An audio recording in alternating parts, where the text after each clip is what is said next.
action. And here we are. Now, those watching us on YouTube can see the Earth from the cosmos, but they can't see Tommy and I. Where are we? We are in our light form. We are invisible to the naked eye, but on the count of three, we will materialize. 3, 2, 1, Tommy. Yeah. Woo, here we are. There's our little 2-cent special effect. Right? It's corny, but it's our thing now. It's personable. It's pretty cool. I tell you, if you're listening to the podcast, that's awesome, because the greatest thing about the podcast, I've been into podcasts since the beginning, because I'm very into purposeful audio, deliberate audio books, podcasts, whatever, stuff that I want to learn from that can enrich me or reward me on some level, and especially relating to my goals or how I want to be, which is what this podcast is about, generally speaking. It's about success and positivity and bettering yourself. And that's great. But the video part is, if you got the time, it's a treat. You get to see the guys. Tommy is really good looking. I'm ugly. I apologize for that. I apologize. But, he's got the beauty. I got the brain. So, God gives and God taketh away. Yeah, right. Tommy's wearing a shirt that says no brains. Oh, no, it says bad brains.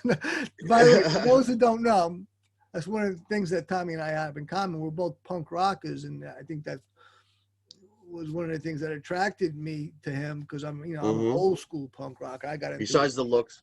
Besides the looks. He's like, I can make this ugly guy better looking if he took my beauty tips. And so I'm an old school punk. I got into punk in the mid 80s, back in its heyday. By the way, about punk rock, I consider punk rock to have a new generation every 5 years. Punk rock officially started in 1975 when television played CBGBs.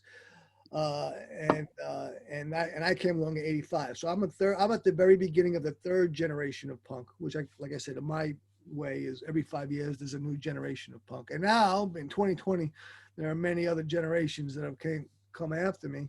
Well, quite a number, I should say. And it is what it is. People find things that they're looking for in the things that they find, right? Yeah, I think punk is a spirit. It's a spirit of rebellion. I never thought I'd see it, but nowadays it has made its way into rap and hip hop. It's funny. It's made its way into all facets of society, even though punk was always traditionally shunned, and it should be, because it is a counterculture. And that's one big reason why I was attracted to it. All these parts of culture, popular culture now, have such a punk influence. It kind of really, it's like, wow, man, it's like, it doesn't make sense. It makes sense. Don't get me wrong, because it's very easy for me to make sense of things, because, and we talked about making sense, because if things don't make sense, all I've got to do is look at it from a different way or some other way until it does make sense. And what's my criterion? Without vilification. So without vilifying punk rock or punk rockers or society, I can find what makes sense, what the explanation is. And that is over here is that, given as a whole, punk rock is basically repulsive to society, or at least it doesn't fit with society, because it's a counterculture. But there are parts of it that society might like, and that's the stuff that influences this facet, this thing, that the other. For example, torn jeans, right? That was a major punk rock fashion from the 70s and 80s. And now you see that, all these fashion stores selling that to women, tight-fitting jeans, all already, the holes already in there, the tears, because fashion's always looking for something new, always, constantly, that they can sell people. But so they do that, intrinsically. But also you get to show, for women, they love to get to show off more of their skin, which, basically everyone wants, right? I'm not going to complain. Yeah. You're not going to get any complaints from me, right? But hey, it's all good. And getting back to Tommy's shirt, it's not a no brain shirt. It's a Bad Brain shirt, which is a great, great punk band that comes out of DC, hardcore band, all black guys. That's why, I would sometimes hear that punk rock, well, we were racist because there was very few black bands. I'm like, are you kidding me? One of the first and greatest black punk bands there are is Bad Brains. They're all black guys, and they were one of the most influential bands of hardcore. So it's just people see what they want to see. They want to see racism, they see racism. If you guess that you don't want to see racism, I guess it's easy to block out too, right? Yeah, punk fashion has been marketed for quite a while, and it's made its way into the mainstream, and what was once counterculture is now mainstream. So punk that spirit needs to find a new place to infiltrate, because I don't think it can be in the mainstream, But well, besides that, it's going to be some other thing, because punk rock is a counterculture. That's what it really cracks me up. And I'm going to avoid being political today. Punk rock is embracing, as a punk rocker, some political position of the mainstream. I'm like, dude, that's not punk at all. That's your political stance, fine, but it ain't nothing punk about it. Punk is about, to me, punk rock is always about expressing yourself, especially as an individual, especially. And, I've talked about this before, the great irony is, and this life is extremely ironic, is that you'll find massive ultra conformity in punk rock. You're not having the right thoughts or the right fashion or the right politics even, then people will come down on you, which is like, well, that's what you got into punk rocking, to come down on people for purposes of conformity. That's not why I got into it. I got into it because I was angry, and it was a departure of the norm, and it was its own thing. It was highly expressive. They said, "Oh, this is a license to totally be you to the nth degree." I'm like, yes, that's what I want. That's what that speaks to me. I think, punk is a place where the First Amendment can never be challenged. To me, it's a place where you can always express yourself no matter what. And that's what I think is beautiful about it, because, I look at the scene, and there's been everything from Christian hardcore to Hare Krishna hardcore, straight edge. And then, the Misfits are known for being conservatives. And there's even like conservative bands. I've heard, I think the Right Brigade might be, because it's traditionally, it's a leftist movement. There's a lot of liberals in punk, but there's conservatives too, which is, there are too. I knew them both. Yeah. So that's what I'm saying. The idea that you're supposed to be any one thing, in one ideology, one group, is ridiculous. It's the antithesis of punk rock. It is be who you are. That's what it should and could be. That's what it always was for me. And when people challenge me because I was who I was or am, I would just tell them, let me just read this proclamation to you. I'd break out my scroll, I'd unravel it, I go, dear sir and or madam, fuck you. Fuck you. That's great. Yeah. I didn't get into punk rock for you to tell me what I should be thinking. Exactly. Or how to look, especially too. I love all kinds of music too, and let me tell you something. I could play it out to death. And when I got sick of listening to punk and all different kinds of music, what did I listen to? Podcasts, like you were saying, and stuff that gets you in the right frame of mind. I love it. And puts you, you know what I mean? I love it. So I like, back to what you were saying originally. There's nothing like listening to something while you're doing something else, listening to something positive to keep you going. Absolutely.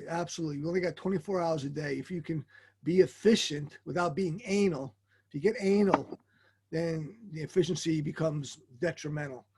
But if you can be efficient, do something while listening to something enriching. And to me, that's where it's at. That's awesome.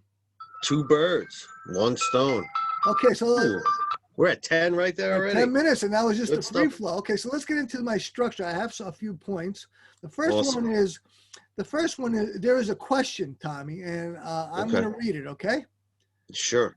Tommy and Tony do not have as much subscribers as they want. Will they be ending the podcast? Now, did that scare you? Now, why do you think I read that question, listeners or viewers, or Tommy, my co-host, my dear co-host? Why do you think I read that? Well, that was a thought I didn't even have until you put it into my mind. Ooh, You know what I mean? Imagine that. Yeah. Now, of course, everyone knows that the media will sometimes or even often ask a question in a headline, okay? But not just in a headline. And why do they do that? Well, firstly, think about what the media is supposed to do. Journalists, right? They're supposed to answer the questions: who, what, when, why, and how. That's what good journalism does. Bad journalism tries to tell you what to think between those things, right? In between those things, or with certain omissions. But they also, bad journalism, and they just try to propagandize more often than not. You'll see propaganda more often than not today. Propaganda is masquerading as journalism. And one of the techniques that they use is the question. I just read you a question. Now, what about that question? Why did I ask it? Was it true? Did I know the answer? Well, I already knew the answer. Yes, the answer was no.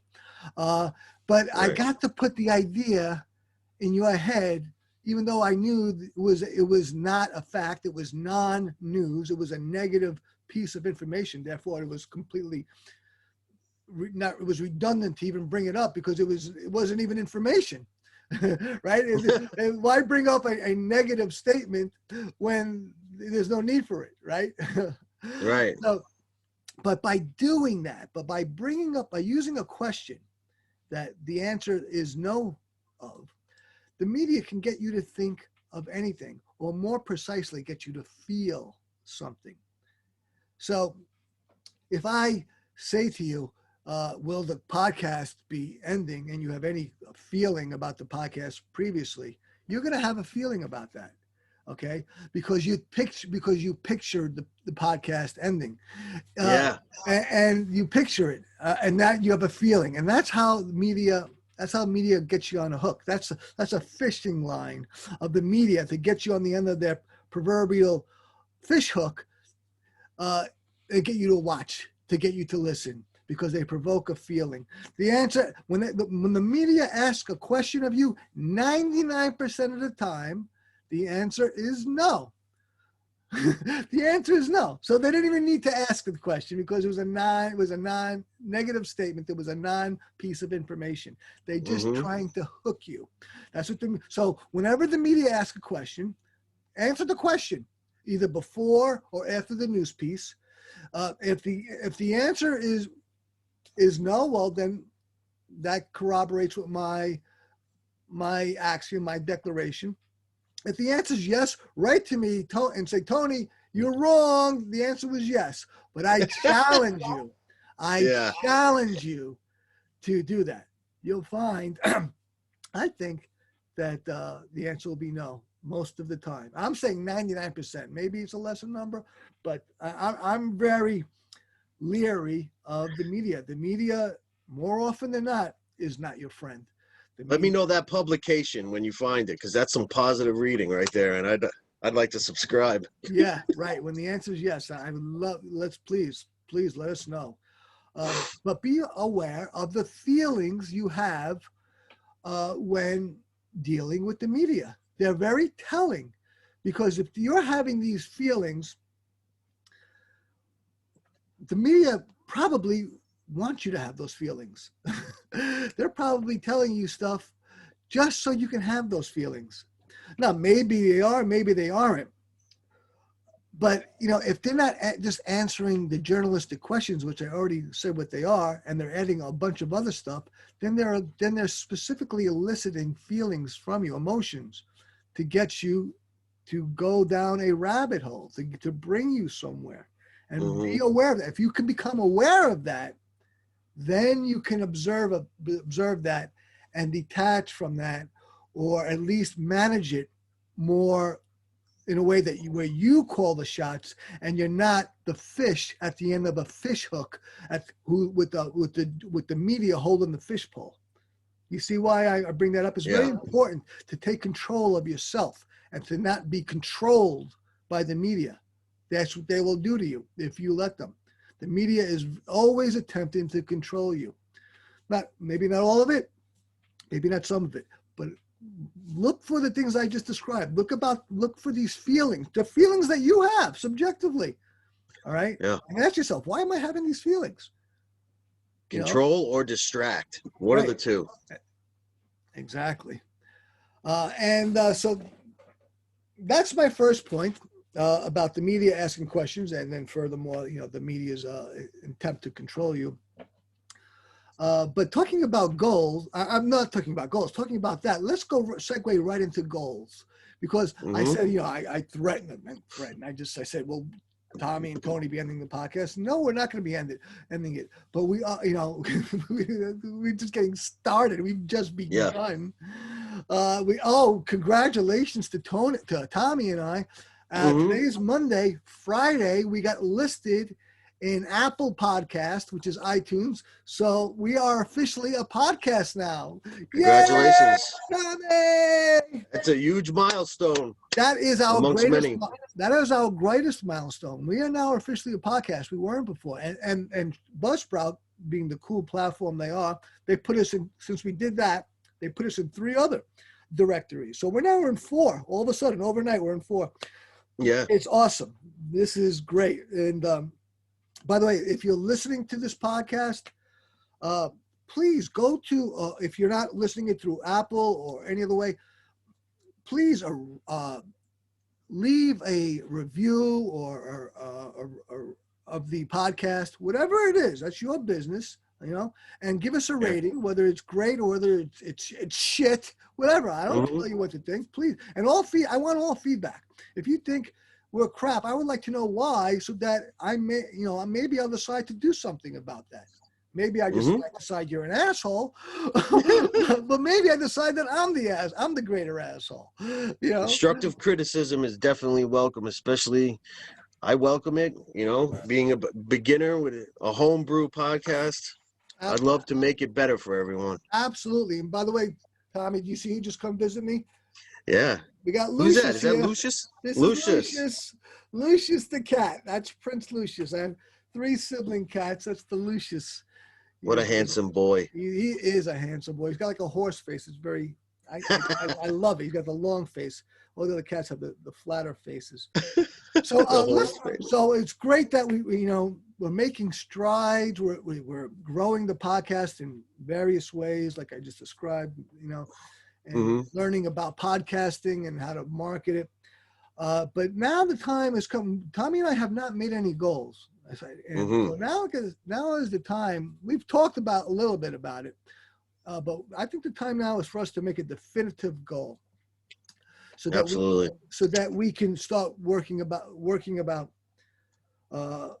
on achieving it. Now, as Tommy is aware of, I'm a coach, and many of you may be aware of that.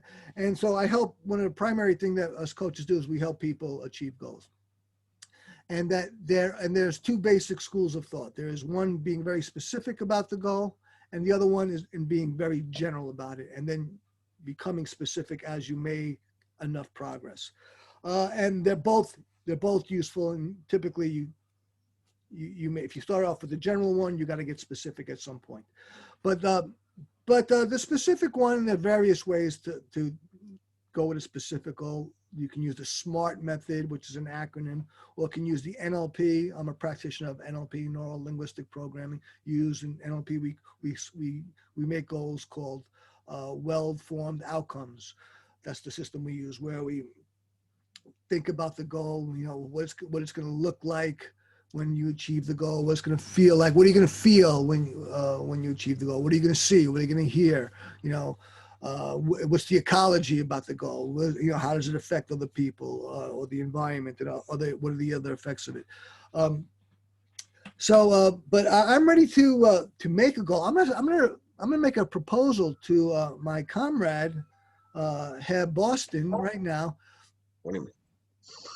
20 minutes. We're at 20 minutes. Thank you. And that is that we make a goal right now of let's make it a nice attainable goal. All right. What I suggest to people when they make goals, make great goals, but great goals can really excite you because of their greatness, but they can also daunt you and dispirit you because of how difficult they are to achieve. Mm-hmm. So you can go either way, making goals more easily attainable or more difficult, or you can go somewhere in between to get some of both.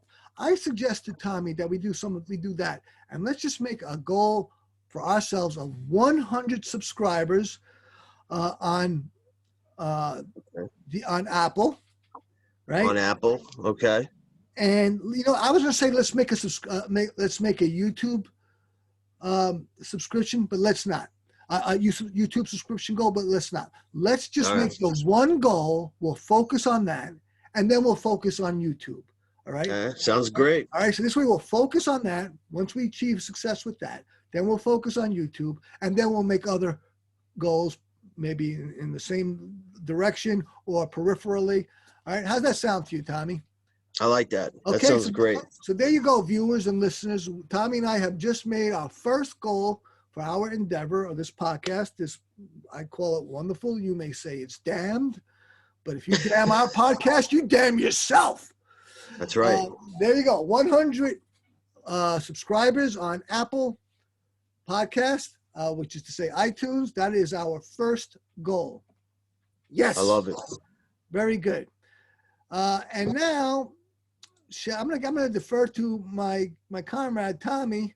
What have you got for us? Well, should I jump into the Tao? If you'd like. Let's see. Actually, no. I'd like to bring up a little point. I touched on it in our morning video today. That was a very good one this morning. Yeah, how in this what we've been calling the new normal, how people can get discouraged and down. These are some rough times. It's like unprecedented, I mean, humanity has faced some serious challenges before, and like you've mentioned this, we've always, compared to what our ancestors have faced, this is like, this is a walk in the park in a way. Yeah, but it's also it's our disaster. It's what we have to deal with today, and it's our challenge. I think people need positivity more than ever. And even if you don't identify as a positive person or somebody that deserves good things, or can, you can't see yourself in that light, and you can't even fathom positivity. You need to always keep your head up, and it's rough, especially for people that have lost loved ones, not only from coronavirus, but that are by themselves during this, and this is how we meet. This is how we're living now on the internet, and just reach out and stay positive. Ask for help if you need it, because it would be sad to hear about so many people returning to addiction if they were clean, or beginning to become addicted if they haven't had problems with drugs, alcohol, whatever. And, the suicide rate, this is going to be a trying time, and I hope the best for everybody. And a big part of that too, of course I completely concur, but a big part of that too, of course, is the social unrest that has afflicted our country this year. And not just that, but the divide, which was manifested at social unrest. But these things can really affect people just exactly as you described. And what I would suggest to people is that instead of being depressed about the times, find other things about the times that are not depressing. Right? Yeah. It's like, what you look for, you will find. So yes, there can be, there are a number of things that are saddening and depressing about all this stuff going on, the pandemic, the politics, the unrest, crime, whatever, whatever. Don't look for things that sadden you. Look for things about it that are something else, things, whatever it is. Actually, these are very interesting times. How about that? How about just being interested by the times rather than being saddened or depressed? All right. Find what's interesting about it. I'm fascinated by all of this. I'm fascinated by psychology and sociology and a number of other related things. So I'm not, I'm fascinated by it. So, wow, this is great stuff, man. Of course, I feel bad or sad for anyone who suffers, but guess what? They've been suffering since day one. There's not going to be any end of suffering to humans. If you want to have less of it, start practicing Zen and Buddhism and learn the Tao, which we're going to get into in a moment. Learn about the nature of suffering for you to have less of it and even eliminate it. I love it. But what you look for is what you get. So what you got is what you sought. So if you're not liking what you've got, then look for something else. Look for something else. That's my advice on the matter. And the great thing about advice is that you don't have to take it, but if you don't take it and you still have the same problem, then you got no one to blame but yourself. All right. So say like you're depressed and sad and about all the stuff that we talked about, and you heard my advice and you didn't say that. You said, "Hey, fuck Tony. Who does he think he is? He doesn't know shit." And then you went about your business, which is completely your prerogative. Who am I? But you've got the same problems which you complain about or make, then wake the fuck up and open your mind and take some advice. And why do I have any credibility? Well, because I'm not saddened and depressed. All right. So that gives me an ounce of credibility. All right. When listening to advice, take advice from people who have what you want or what you're seeking. So I don't know what it is, but I'm not sad or depressed about things. So what another part about it was that I forgot to mention was, it's terrible enough to be quarantined and alone and whatever, but even with people quarantined, but I know a lot of stuff is shut down, a lot of things, a lot of places and things that a lot of places they used to go, a lot of things they used to do to either distract themselves or have fun. It's gone, it's like, another thing too is like, I used to love going to the movies. Movies are a thing of the past now. We are shifting into this new way of life, which is the future, I feel. And like you said, you need to look for the great stuff. Well, that's it. Look. So things that are closed, one door shuts, another one opens. Exactly. So just look for other stuff. That's all. And in terms of movie theaters, first of all, that was always the way. But you gotta understand, just because something is apparent, that's all it is apparent. None of us know the future. The movie theater might come back in a big way. You don't know. But of like course, vinyl? What's that? Like vinyl? Well, no, that was never going to happen. I mean, things getting smaller and smaller is always the way to go, right? Yeah. So, and you can't beat digital. Well, as far as we know, I'm sure they will beat it in the future, right? The cloud, it'll play off some player that's embedded in your brain. You won't have to carry I still love the vinyl though, the sound, and I love holding it. Oh, so do I. But well, when I was living out in the West Coast, my mother threw away my entire record collection, which was almost all punk rock. When I came back, where's my records? Where's all my records? By the way, that's what we called them. We called them back then in the 80s and early 90s. Records, vinyl. She's like, oh, I thought the garbage man wanted them. Yeah. That's my mom. Thanks, Mom. Thanks. Oh, yeah, you're the reason why I'm so angry. No, my mother is the best, man. I love my mother. That's great. Man. But look for what you want, okay? Yeah. Because that's what you're going to find. All right? 30 great minutes stuff, right there. Tommy. Yeah. You ready? You ready? You want me to? I'll take it from you. Okay. I will read from the Achieve Your Dreams box, the obsolete calendar. I reach my hand to the box to read today's passage, and it is. Oh, here's the picture. It's a picture. Is a mountaineer on a mountain, about to throw a rope. Very cool. I love mountaineering. When my company staffs out and we have a bunch of employees, we're going to have a mountaineering program, because mountaineering teaches people such great skills, teaches them, to challenge a mountain is an incredible challenge. And so when you teach people to do that, then they get in their minds that they can meet any challenge. You should do that as for the advanced course.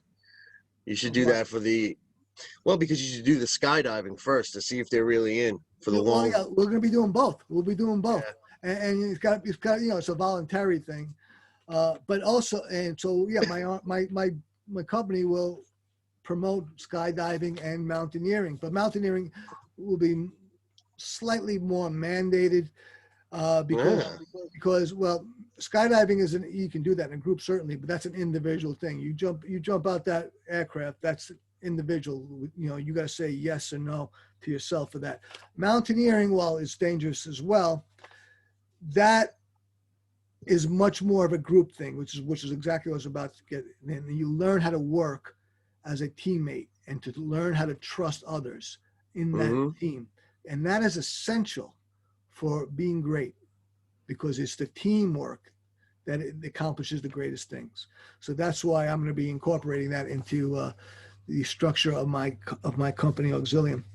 Nice. So I love seeing this stuff. Okay, so this passage is simply one statement, one sentence. What you declare, you will achieve. What you declare, you will achieve.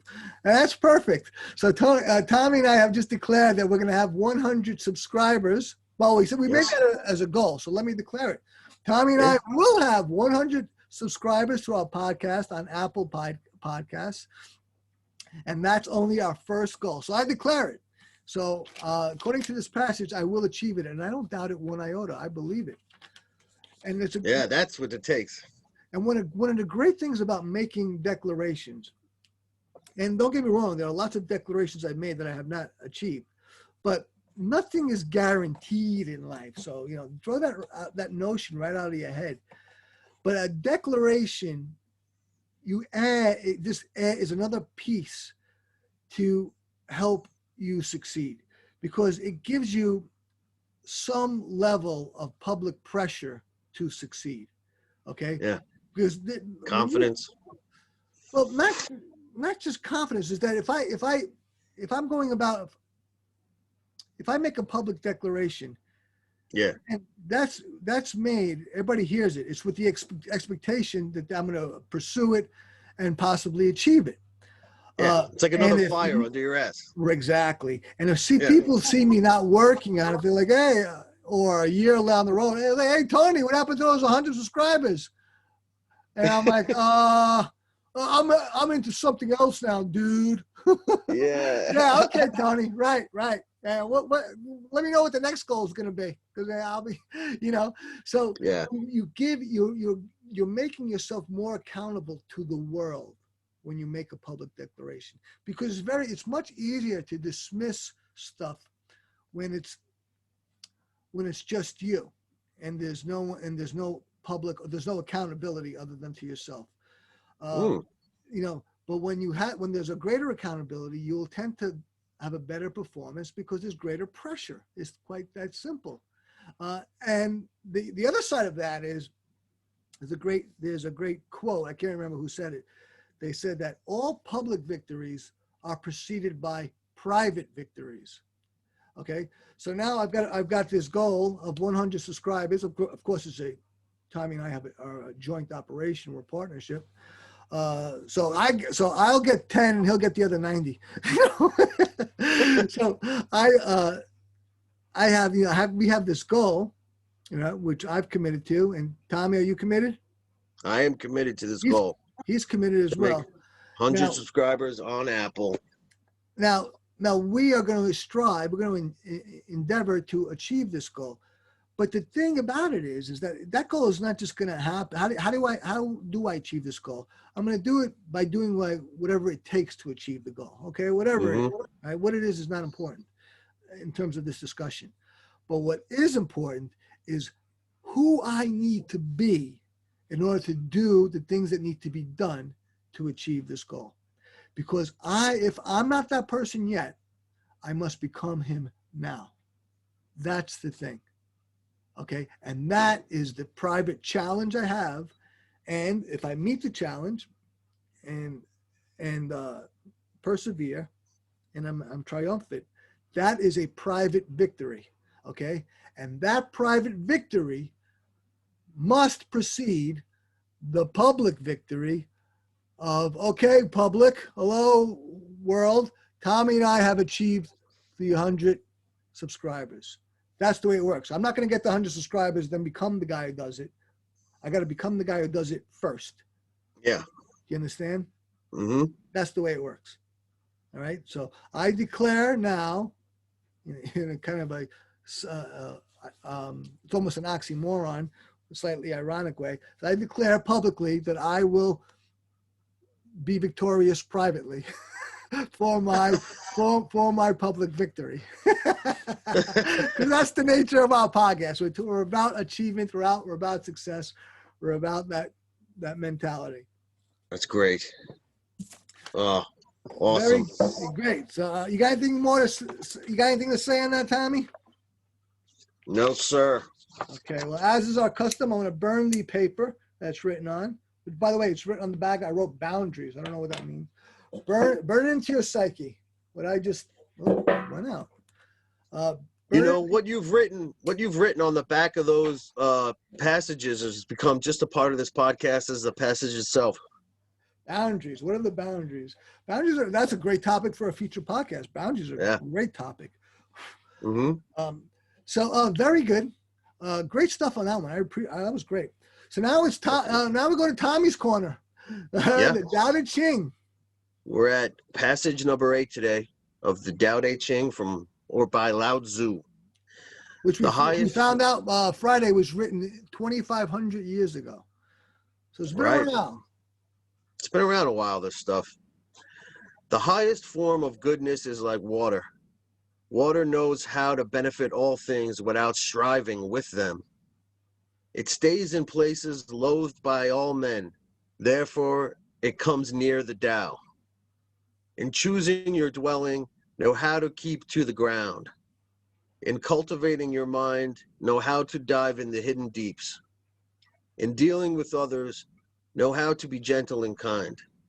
In speaking, know how to keep your words. In governing, know how to maintain order. In transacting business, know how to be efficient. In making a move, know how to choose the right moment. If you do not strive with others, you will be free from blame. Repeat that last part.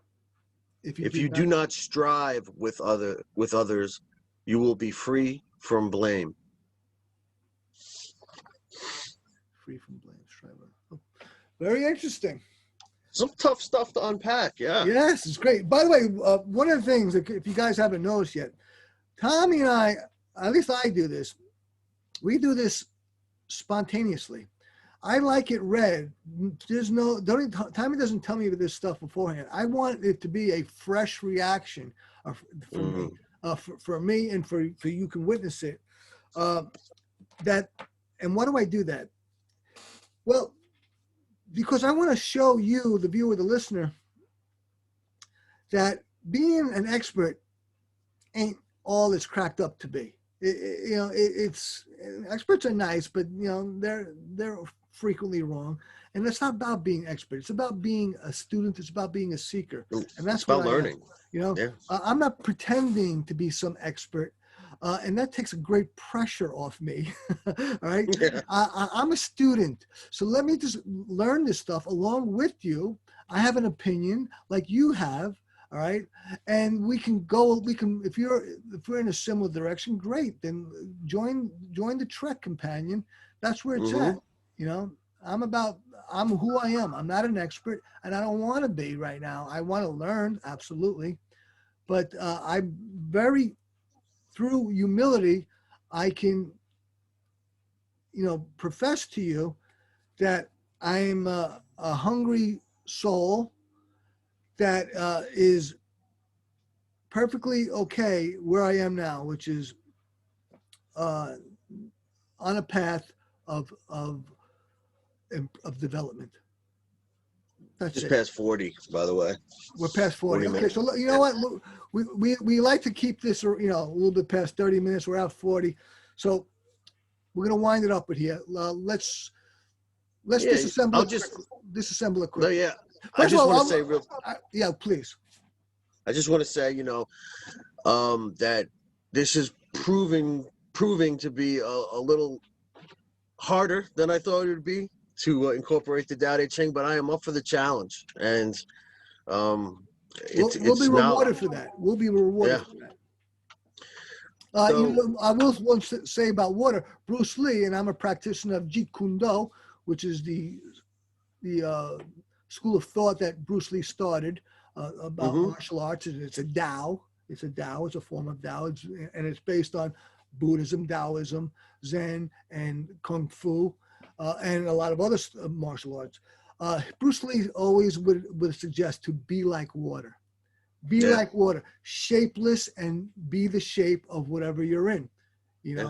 So if you're in a teapot and you're water, be the shape of the teapot, right? Malleable. And when you get poured out, you be another shape. And if you get heated, it becomes steam. So you go with the flow. Go with the flow. That's what it's about, right? With practical boundaries in mind, though.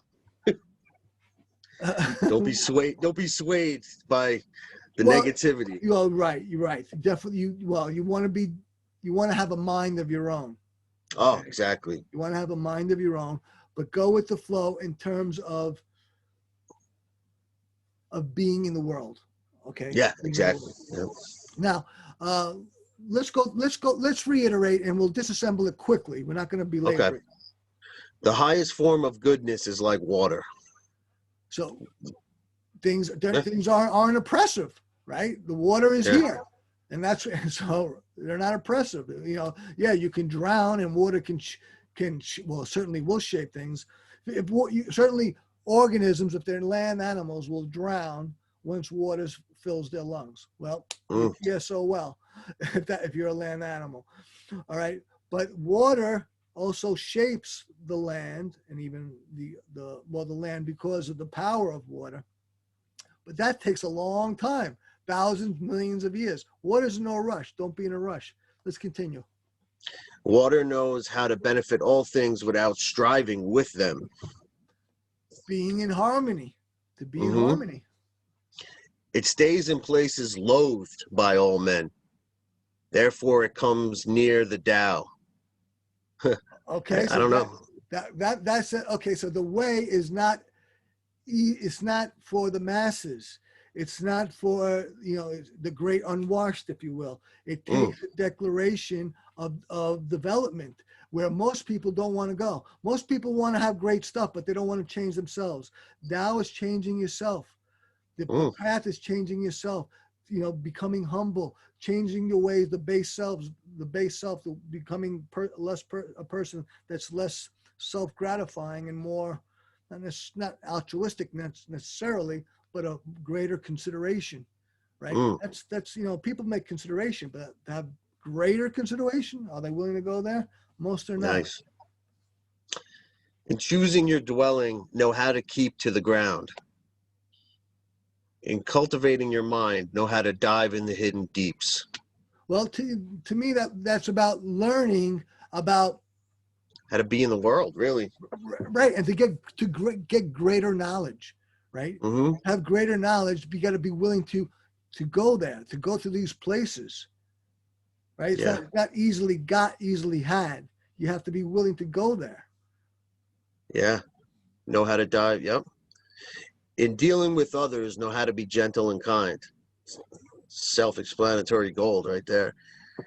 In speaking, know how to keep your words. In governing, know how to maintain order. In transacting business, know how to be efficient. I like that one. In making a move, know how to choose the right moment. If you do not strive with others, you will be free from blame. Huh. I like that one. That's so that one suggests to me. I translate that as avoid being. Look, by the way, look who's on my desk here. Another cat, Ooh. black guy. This is Doochie. She's a stray that came to my backyard. All my cats were saved from my backyard. She was deathly ill and meowed to save her life, and that's exactly what I did. And that's why I named her Ducci, which means led. Ducci Toro, her name, led by God. I believe God led her to me to save her own life. The vet said that this cat was a goner, and that was good. That was comforting her before she died. Well, she had a complete recovery. How's that for faith? And That's awesome. And the doctor was the expert, and I'm not diminishing him. I think he's very respectable and knowledgeable, but just because he had that forecast, that prognosis, doesn't mean he was going to be right. And that cat is the proof of it. It cat had a total recovery.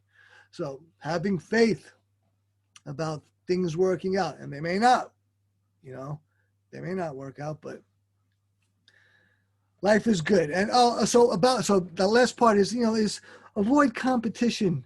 Competition can be great, but avoid competition because you're striving against others and people, and then you're building enemies or adversaries intrinsically with competition. And if you can do less of that, then you'll have less enemies, right, and adversaries. Mm-hmm. That's it. Tommy, my man, my partner, I love you. Great stuff, man. Love you too, bro. And to everyone listening or watching, I hope you enjoyed this.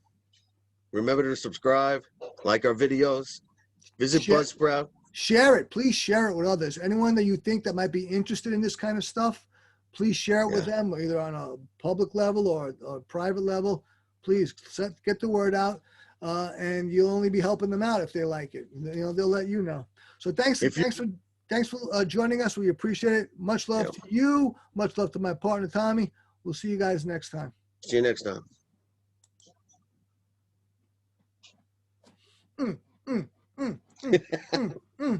That was a good one.